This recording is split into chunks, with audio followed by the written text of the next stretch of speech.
ನಾವು actually Bhimeshwara falls ನೋಡ್ಕೊಂಡ್ವಿ. ಅಲ್ಲಿಂದ Jog falls ಹತ್ರ ಆಗುತ್ತೆ ಅಂತ ಗೊತ್ತಾಯಿತು. ಹಂಗಾಗಿ ನೋಡ್ಬೇಕಂತ ಹೋದ್ವಿ. ಅದು ಆ್ಯಕ್ಚುಲಿ ಜೋಗ್ ಫಾಲ್ಸ್ ನೋಡ್ಬೇಕಂತ ನಮಗೇನು ಇದ್ದಿಲ್ಲ, ಯಾಕಂದರೆ ಭಾಳಷ್ಟು ಸರಿ ಜೋಗ್ ಫಾಲ್ಸ್ ನೋಡಿಬಿಟ್ಟಿವಲ್ಲ, ಹಂಗಾಗಿ ನೋಡ್ಬೇಕಂತ ಏನಿದ್ದಿಲ್ಲ. ಆದರೆ ಈ ಸರಿ ಮಳೆ ಸಿಕ್ಕಾಪಟ್ಟೆ ಆಗಿದೆ, ನೋಡೋಣ ಜಾಸ್ತಿ ನೀರು ಬಂದಿದೆ ಅಂತ ಹೇಳ್ತಿದ್ರು. ಒಂದು ಮಾತು ನೋಡೋಣ ಅಂತ ಹೇಳ್ಬಿಟ್ಟು ಒಂದು ಸಲ ವಿಸಿಟ್ ಮಾಡೋಕ್ಕೆ ಹೋದ್ವಿ. ಆದರೆ ಹೋದ್ಮ್ಯಾಗ ಗೊತ್ತಾಯಿತು, ಅಬ್ಬಬ್ಬಬ್ಬ ಈ ಥರ ಫಾಲ್ಸ್ ಯಾವತ್ತೂ ನೋಡಿದ್ದಿಲ್ಲ ನಾನು ನಿಜವಾಗ್ಲೂ.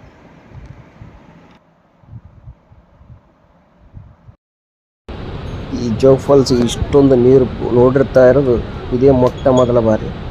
ಯಾಕಂದರೆ ಎಷ್ಟೋ ಸರಿ ಜೋಗ್ ಫಾಲ್ಸಿಗೆ ಟ್ರಿಪ್ಪಿಗೆ ಅಂತ ಬಂದಿದ್ವಿಲ್ಲ, ನೋಡ್ಕೊತಾ ಇದ್ವಿ. ಈ ಥರ ನೀರು ಯಾವತ್ತೂ ಬಂದಿದ್ದಿಲ್ಲ. ಅದೇನೋ ಗಾಡ್ ಗ್ರೇಸ್ ಗೊತ್ತಿಲ್ಲ, ಜಬರ್ದಸ್ತ್ ಮಳೆ ಆಗಿದ್ದರಿಂದ ಇಷ್ಟೊಂದು ದಬಾಶ್ ನೀರು ಬರೋಕ್ಕೆ ಕಾರಣ ಆಗಿತ್ತು. ಹಂಗಾಗಿ ನಮ್ಮ ಅದೃಷ್ಟ ಚೆನ್ನಾಗಿತ್ತು, ಇಂಥ ಜೋಗ್ ಫಾಲ್ಸಿಗೆ ಫಸ್ಟ್ ಟೈಮ್ ನೋಡಕತ್ತೀವಿ.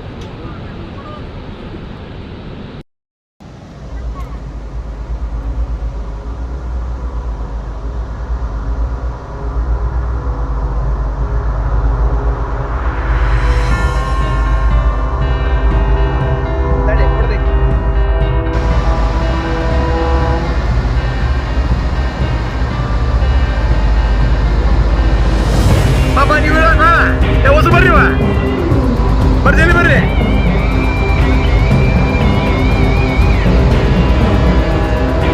ಜಾತ್ರೆ ಮಾಡ್ತು.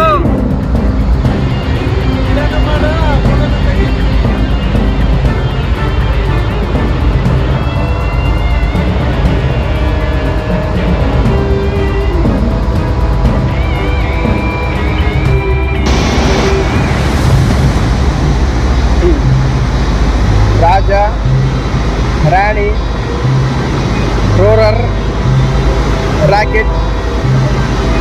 ಈ ರಾಕೆಟ್ ಬಗಲ ಅವ್ರ ತಮ್ಮ, ಇವ್ರು ರಾಕೆಟ್ ಬಗಲ ಅವ್ರ ಅಣ್ಣ, ಅವರ ಮುತ್ಯ, ಇವರು ಕಾಕ, ಇವ್ರ ಆಯಿ, ಈ ಚಿಕ್ಕಪ್ಪ, ದೊಡ್ಡಪ್ಪ, ತಂಗಿ, ಅಕ್ಕ ಎಲ್ಲರೂ ಕರ್ಕೊಂಡು ಒಂದ್ಸಲ ಜೋಗ ಪಾರ್ಕ್ ಇವತ್ತು ನಮ್ಮ ದರ್ಶನ ಕೊಡೋಕೆ ಬಂದಾರ.